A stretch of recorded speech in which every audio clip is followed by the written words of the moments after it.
ٹھیک ہے. بسم اللہ الرحمن الرحیم.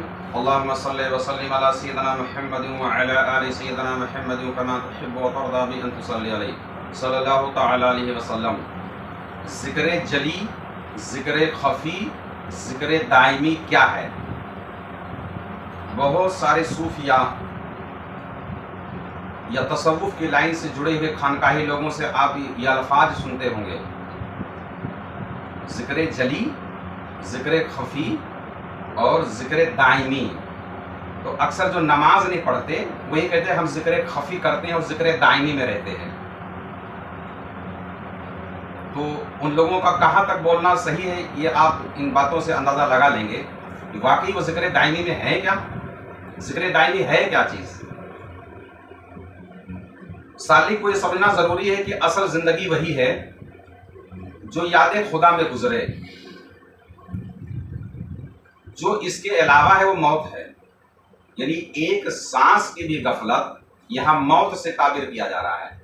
یعنی اگر ایک سانس میں بھی اللہ کو اگر بھول کر ہماری وہ سانس اندر گئی یا باہر نکل گئی تو اس لمحے ہماری موت ہو گئی یا ہم مر گئے. یعنی اللہ کے ذکر کے ساتھ اگر غفلت سے ہم نے گزار دیا، یعنی اللہ کو یاد کر کے سانس نہ لیے، تو وہ سانس ہماری موت کی سانس ہے. یعنی جو لمحہ، جو سانس یاد خدا سے غفلت میں گزرے، جو سانس، جو لمحہ یاد خدا سے غفلت میں گزرے، وہ موت ہے. موت کیا ہے؟ وہ موت ہے. سرکار مدینہ صلی اللہ تعالی علیہ وسلم کا فرمان ہے، مفہوم جس کا کچھ اس طرح ہے، یعنی جو سانسیں یاد الہی کے بغیر گزرے وہ مردہ ہیں. کیا ہیں؟ مردار سانسیں ہیں. وہ زندہ وہ ہے جو یاد خدا میں سے گزرے. یعنی جو سانس اللہ کے یاد کے بغیر نکلے یا آئے وہ مردہ ہے. زندہ وہی سانس ہے جو ہمارے اندر اللہ کی یاد کے ساتھ آئے اور اللہ کے ساتھ جائے. یعنی لا الہ کہتے ہوئے آئے اور الا اللہ کہتے ہوئے جائے، یا اللہ کہتے ہوئے آئے اور ہو کہتے ہوئے جائے. اس کے سوا اگر ہے تو وہ سانس مردہ ہے. اگر کوئی شخص ذکر دائمی کا دعویٰ کرتا ہے اور اسی ذکر دائمی کے چکر میں ظاہری عبادات کو اس نے ترک کیا ہوا ہے جو فرض میں شامل ہے، اور اگر اس کی ایک بھی سانس اللہ کی یاد سے غافل جا رہی ہے تو آپ خود اندازہ لگا لیں. حدیث پاک کا مفہوم میں بتا رہا ہوں.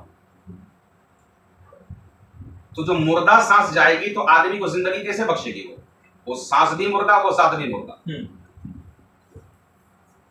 پھر فرمایا جب ایسی حالت ہے تو یاد رکھنا چاہیے کہ کبھی بھی یاد خدا سے غافل نہ ہو، بلکہ ہر وقت، ہر سانس، ہر مقام میں اللہ کو یاد رکھنا چاہیے.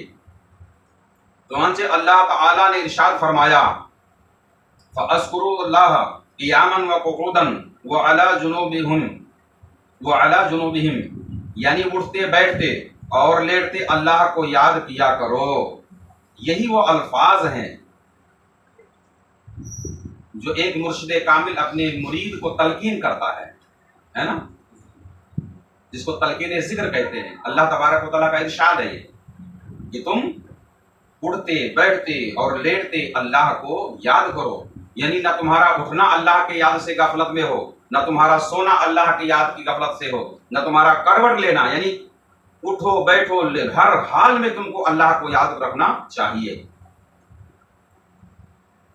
بس یہ سالک طالب مولا حکم یہ ہے کہ دن رات دم بدم یاد خدا میں مشغول رہے اور کوئی دم غفلت سے نہ نکلے. اس کے بعد فرمایا کہ اس قسم کی یاد دائم الفرض ہے. یعنی اس طرح کی یاد کیا ہے؟ دائم الفرض ہے. یہی وہ لوگ جو کہہ رہے ہیں کہ ہم ذکر قائم میں ہیں، قائمی ذکر، دائمی ذکر جو ہم کر رہے ہیں، اس قسم کی یاد دائم الفرض ہے کہ ہر سانس میں لا الہ الا اللہ کرتا رہے، پڑھتا رہے. اور مزید فرمایا یعنی جو فرض دائمی ادا نہیں کرتا، ایک حدیث پاک میں اور ہے جس کا مفہوم ہے کہ جو فرض دائمی ادا نہیں کرتا اللہ تعالیٰ اس کے وقتی فرائض قبول نہیں فرماتا، اس کے وقتی فرائض قبول نہیں فرماتا. جو دائمی فرض ادا نہیں کرتا اللہ اس کے وقتی فرائض قبول نہیں فرماتا. اب وقتی فرائض کتنے ہیں؟ 4 ہیں. پہلا ہے نماز، دوسرا روزہ، تیسرا حج، چوتھا زکوٰۃ، اور 5واں فرض دائمی یعنی کلمہ طیب لا الہ الا اللہ محمد رسول اللہ ہے. اب یہ چاروں فرائض اس فرض کے بغیر بیکار ہیں. اس کے ادا کیے بغیر، اس کے پڑھے بغیر کوئی آدمی مسلمان نہیں ہوگا، نہ وہ ایمان میں رہ پائے گا. اور اس پر قائم ہوئے بغیر، اس پر متواتر عمل کیے بغیر آپ کا وجود نہیں بچ سکتا، آپ کی روح کے اندر طاقت نہیں آ سکتی، وہ مردہ ہو جائے گی. یعنی جس کو زندگی چاہیے ابدی، اس کو یہ چاہیے کہ ہر سانس میں ذکر لا الہ الا اللہ کرتا رہے. یہ ہے فرض دائمی. کیا ہے یہ؟ فرض دائمی.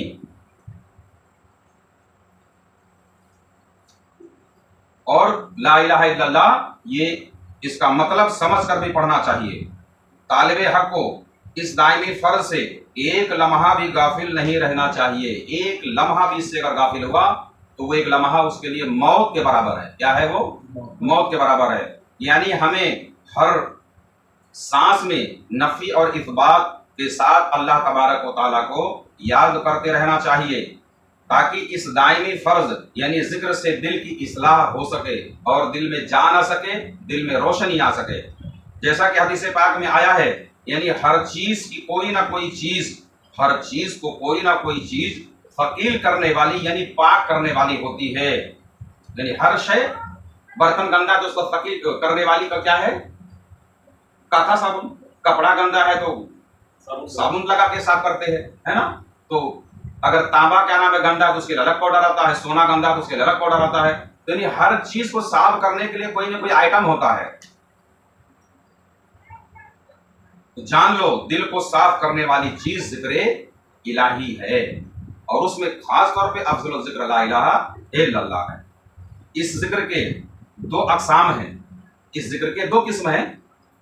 ایک کو کہتے ہیں ذکر جلی اور ایک کو کہتے ہیں ذکر خفی. بات سمجھ آئی؟ اس کے 2 قسمیں ہیں، ایک ہے ذکر جلی اور ایک ہے ذکر خفی. سالک پہلے ذکر جلی سے شروع کرنا چاہیے، یعنی اس لائن میں جو آنا چاہتا ہے تو سب سے پہلے وہ کیا کرے؟ ذکر جلی کرے. ذکر جلی سے ذکر جلی جو ہے یہ زبان سے تعلق رکھتی ہے، اور زبان سے ذکر جلی کرتا رہے تو کرتے کرتے کرتے کرتے جب اس پہ کثرت حاصل ہو جائے گا تو اسی کے بعد ذکر خفی شروع ہو جائے گا. ذکر جلی جو ہم لوگ ذکر ظاہری کرتے ہیں، ضرب لگا لگا کے، وہ کیا ہے؟ ذکر جلی ہے. تو ذکر جلی کی کثرت سے ذکر خفی حاصل ہو جاتا ہے. بات سمجھ آئی؟ کوئی چیز زبان سے بار بار بار بار رٹو تو کچھ دیر کے بعد وہ دل ہی وہی بولنے لگتا ہے نا. اس کے اثرات ہمارے ظاہر سے باطن میں گھسنا شروع ہو جاتے ہیں. تو ویسے ہی سالک اور خاص طور پہ خاندان چشت میں اسی لیے سب سے زیادہ فوکس ذکر جلی پر پہلے کیا جاتا ہے، تاکہ اپنے ظاہر کو، اپنی زبان کو پہلے اس ذکر کی طرف لگاؤ، تاکہ آپ کے باطن کے اندر بھی وہ ذکر داخل ہو جائے. ذکر جلی کا طریقہ جو ہے ہم نے ایک ویڈیو بنایا ہے، اس کو آپ دیکھ لیجیے. خاندان چشت کا اذکار کا جو طریقہ ہے وہ ہے. اب ذکر خفی کا طریقہ سنیں. یہ ذکر خفی کیا ہے؟ ایک تو ہم نے بتایا دائم الفرض ہے نا، ذکر دائمی بتا دیا، ذکر دائمی ہم نے بتا دیا، ذکر جلی بھی ہو گئی. اب یہ ذکر خفی وہ ذکر دائمی میں ہی شامل ہے. اب اس کے کچھ الگ الگ اذکار، الگ الگ طریقے ہیں. تو ایک طریقہ خاص اس کے اندر ہے، وہ یہ ہے کہ جس دم کے ساتھ کرے، یعنی سانس کو اندر کھینچ لے. جب سانس کو ذکر خفی جو ہے اس طریقے سے کرے کہ سانس کو جب اندر لے تو جیس کرے. جیس کہتے ہیں روکنے کو. سانس کو روک کر رکھیں.